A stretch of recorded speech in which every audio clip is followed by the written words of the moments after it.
Oh, hey there! It's me, your buddy, Elio Trades.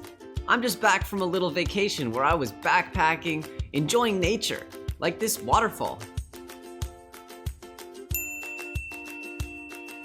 Well, I bet nothing interesting happened while I was gone, but just to be sure, let's do a quick Google search on our buddy Bitcoin.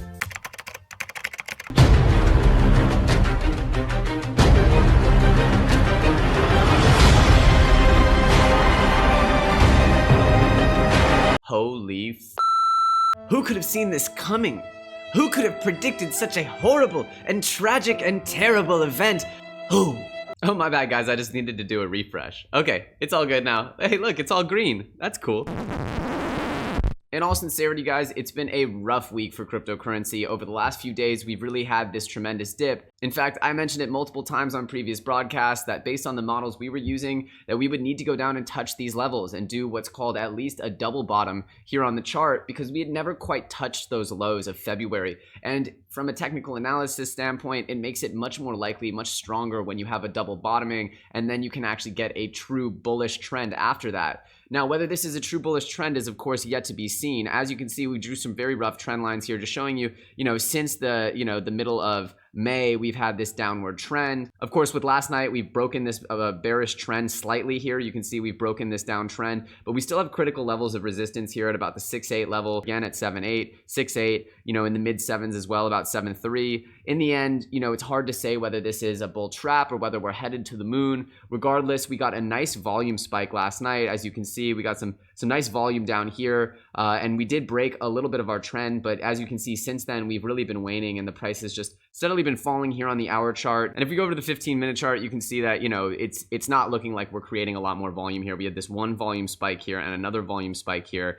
And, if you're, participating in these perpetual futures, you can see that this caused a lot of fear and a lot of liquidations. It sort of mirrors some of these bounces that we've had. It's of the biggest bounces in recent memory here, but it's not clear whether that trend is indicative of a long-term bull trend. We're gonna have to see, and we really need to hold these levels up here above really we wanna get above this 6.8 resistance, and then we'll start seeing things look a little bit more bullish, but it's hard to predict here, guys. And, the short-term price action, again, is not something that we want to be focusing on tremendously, because obviously we know that we're in a bearish trend right now. And despite how many times we say, oh, it looks like we're going under 6K, it looks like we're going under 5K even, and a lot of the even optimistic bears think that we might still be going under 5K, the reality is that we're still here for the long-term vision of this industry. We're still here for the long-term vision of the price of Bitcoin. And, we understand if that's a little bit nerve-wracking for some of you out there, but in the end, we're trying to focus on the technology, how it's improving. And that's why even today, even with this extreme spike in price, we're not going to go ahead and say it's a moonshot, because we really want you guys to be understanding that this is a process and that this bear trend will reverse itself, but it has to play out first. So we're seeing this continue to play out. It looks like this was a nice little spike, but it's hard to say whether this was just a manipulated spike by, some of these futures markets. So you can imagine that if one website like BitMEX is commanding as much volume as the entirety of the Bitcoin capital market, then it could very well be influencing the price to the tune of a few percent here. As you can see, this was a movement here of about 11% when it first jumped, and that's tremendous here. And so obviously, if you were playing futures and you were heavily leveraged and you were shorting, you were probably liquidated at this point. It's hard to say whether this was a manipulative move by the BitMEX folks or whether this was actually a genuine surge in price action. Regardless, what we see here is a nice bump. We see some green numbers, but again, I'm not so focused on short-term price action these days, especially as we've seen so much bearishness. And to be honest, it seems like there is quite a bit of bearishness even to come. We wanted to do a little news update here on this channel, but obviously we want to be transitioning some of our content into more in-depth journalism, because we do see this as a sort of, inevitable game that one day it's going to be up, one day it's going to be down. And to be honest, we think short-term price action is just sort of become cancerous for this community online, focusing too much on the pumps and the dips. We really want to be focusing on all the good that's happening in this industry, all of the progress of these technologies, and really be focusing on the projects and their long-term visions, their long-term values, because that's what's really going to carry us forward as an industry. So we're going to be looking a lot more at these in-depth sort of journalistic topics, but we'll still be giving you some news each and every week. And we definitely wanted to give you guys a market update before we launched right into those topical sort of analyses, because we know you guys love the news on this channel and we love doing it. So Thank you guys so much for bearing with us during this bear market and also letting me have a little bit of a vacation and get my head right, go look at some waterfalls and all that. So cheers guys, let's do this. We're about to launch into some news. In what can only be described as potentially groundbreaking news for the cryptocurrency industry, we have word that Facebook is potentially going to be acquiring Coinbase. That's right. Facebook, the social media giant that has acquired almost every big social media or messaging or interpersonal product of our time, WhatsApp, Instagram. They tried to buy Snapchat. They're really a titan of social media, and they keep acquiring the most revolutionary businesses in the space. Now they're looking to expand their offering into cryptocurrency, just as they've lifted their ad ban on cryptocurrency related ads. This is absolutely phenomenal. And let me tell you why I think this is such a big deal.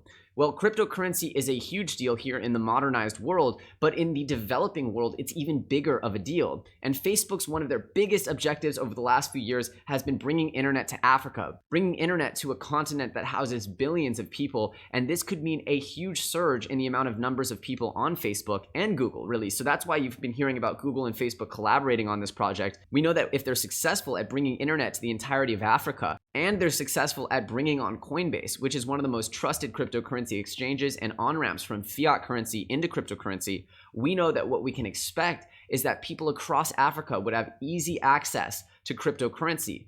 The writing was really on the wall because someone left Facebook Messenger and joined the Coinbase team as an executive not too long ago. And this was a signal that actually some geniuses in the space, such as Pomp on Twitter, have predicted that this would have happened as recently as May. This is a big, big deal though, as it would mean that in the Messenger app, it could be that you could trade, buy, send cryptocurrencies very easily. This would be huge for cryptocurrency. Essentially, this could mean that Facebook becomes not just the biggest social media application, but the biggest banking application in Africa, or potentially the world. This is a huge, huge deal, and it could mean tremendous things for not only the price and the utility of cryptocurrencies, but it could mean huge things for Facebook. Tron has just burned 1 billion tokens in celebration of their mainnet token swap. They've also just had a very interesting interaction with Charles Hoskinson of the Cardano project, as well as formerly the Ethereum project, now Ethereum Classic. We're going to go into all that in just a second, but first, we have to talk about something that is potentially even more pressing. That's right, Tron has partnered with the prestigious brand Pornhub. What's that noise? What's that noise? Did you guys hear that? That's the sound of a very, very suspicious partnership. And that's because Tron has just partnered with Pornhub, which is, of course, famously the last brand that we heard anything from out of the Verge currency. Now, obviously with Verge, this was framed as a make or break partnership, and we're not saying that Tron has phrased it in any such way. From everything we can tell, Pornhub's partnerships with these currencies has been primarily one of an advertising revenue.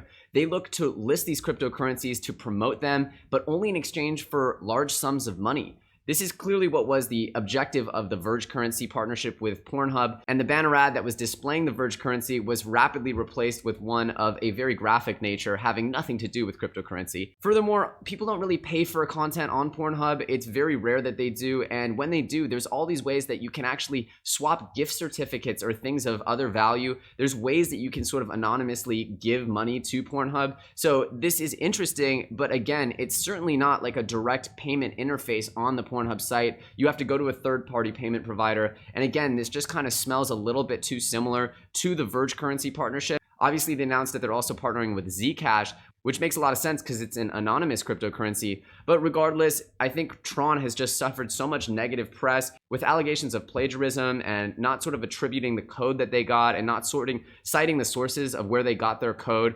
I think that there's a lot of stuff going on that Tron is working through, none of which I think are tremendous roadblocks. People borrow code, people fork code, people use open source code all the time. Right now, the biggest issue with Tron is looking legitimate, and I think that they're having a lot of trouble doing that, and that this Pornhub partnership, I think actually this did a lot more damage than it did good. Obviously, I think that they were just looking for some exposure, and maybe there's some grand plan that Justin Sun has that he's not quite shared. I personally am a believer in Tron. I'm a believer in the partnerships that they've created, and I don't think that with all the money that they have, that they're going to fail at creating a new, functional mainnet that can serve the audiences that they're trying to serve. I think they'll be able to be successful. However, I think that they do need a revamping on their marketing efforts, and I don't think that this partnership helped one bit. In a very interesting turn of events, however, we saw Charles Hoskinson reach out to Justin Sun directly, saying, "You guys should use our Mantis client instead of Ethereum Java. The code is much better, security audited, and consensus is pluggable for a delegated proof-of-stake style protocol." Justin Sun responded saying, "Thanks for the advice. We're looking to build the best blockchain technology, so we'll look at Mantis too."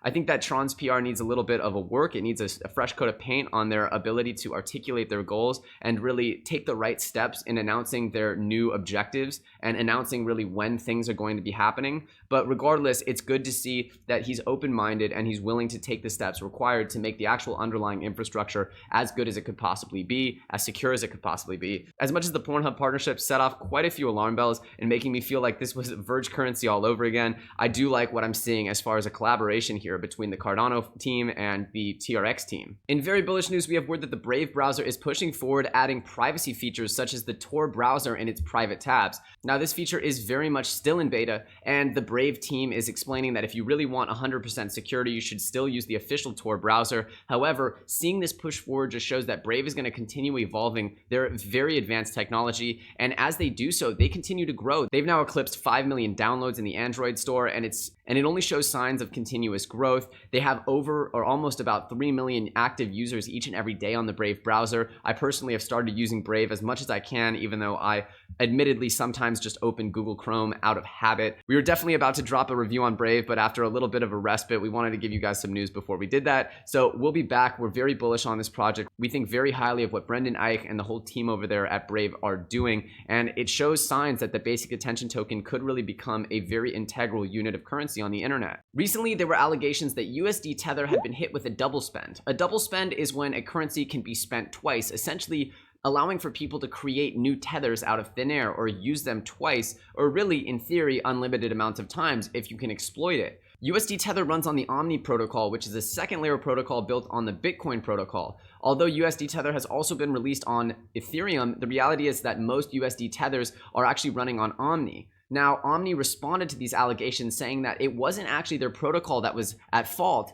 It was the handling of incoming tokens from the unnamed exchange, which was dealing with this transaction. Now, although the exchange has not been named, apparently Slowmist has recently come out and said that this was actually true and that Omni was correct in saying that there wasn't a flaw and there wasn't an exploit in the Omni protocol, because if it had been the case, it could have been truly a devastating revelation that tethers could be double spent. While details are still coming out about this event, it should come as a welcome piece of news that there isn't a problem with double spending on Tether, despite the rampant news that there has been. All in all, I'd say that this is a happy ending. And in more bullish news from our favorite exchange, Binance, we have word that CZ and the team over there have instituted their first fiat to crypto on-ramp in none other than Uganda. That's right, the Ugandan shilling, if you can believe that, is going to be the first fiat currency to be able to be traded directly with cryptocurrencies right on the Binance platform. All I can say is this is a poetic first currency to choose. Anyway, it just shows that they're pushing forward with the fiat to crypto pairings,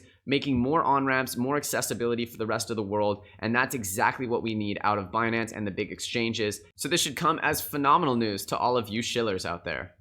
We also got word that the VeChain mainnet has gone live successfully. It's mined its first block just a few minutes ago, it feels like, and this is huge news. One of the biggest projects in the space, certainly one of the most promising, and one of my favorites in the space, has just mined its first block, delivering on its promise of a successful mainnet. We're going to be looking for the release of their mobile wallet in the next few days, and furthermore, they'll be allowing you to bind your tokens to create X nodes or different levels of nodes that will allow for dividends to be paid back. Obviously, all VeChains are going to generate VeChain Thor, which is their sub-token, kind of functioning much in the same way as a gas token. So if you're holding a lot of VeChain, and if you are, kudos to you, you'll be in a good position to be generating a lot of this Thor token, and hopefully that will give you a handsome dividend in the very near future. This is great news, so big shout out to Sunny Lou and the team over there at VeChain. The same good news can be said about one of our other favorite projects, Ontology, which has also launched their mainnet successfully. This is a phenomenal piece of news for Ontology. Obviously, Ontology's token swap is also going to be taking place.